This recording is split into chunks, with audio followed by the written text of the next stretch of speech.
Bu mətnə öyü bəstəkarımız Ramiz Birişli çox mükəmməl bir musiqi bəstəlidir.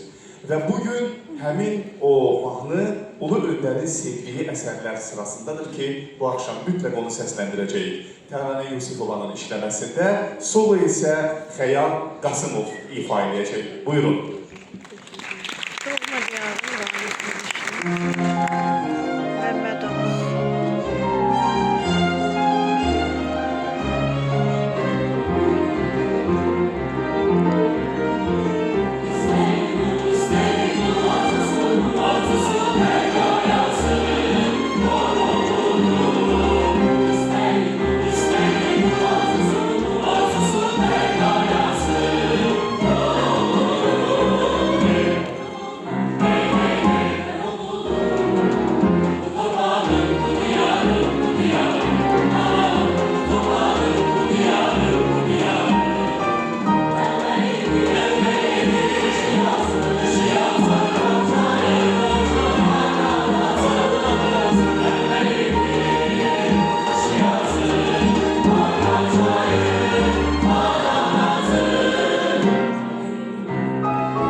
Güneş yazı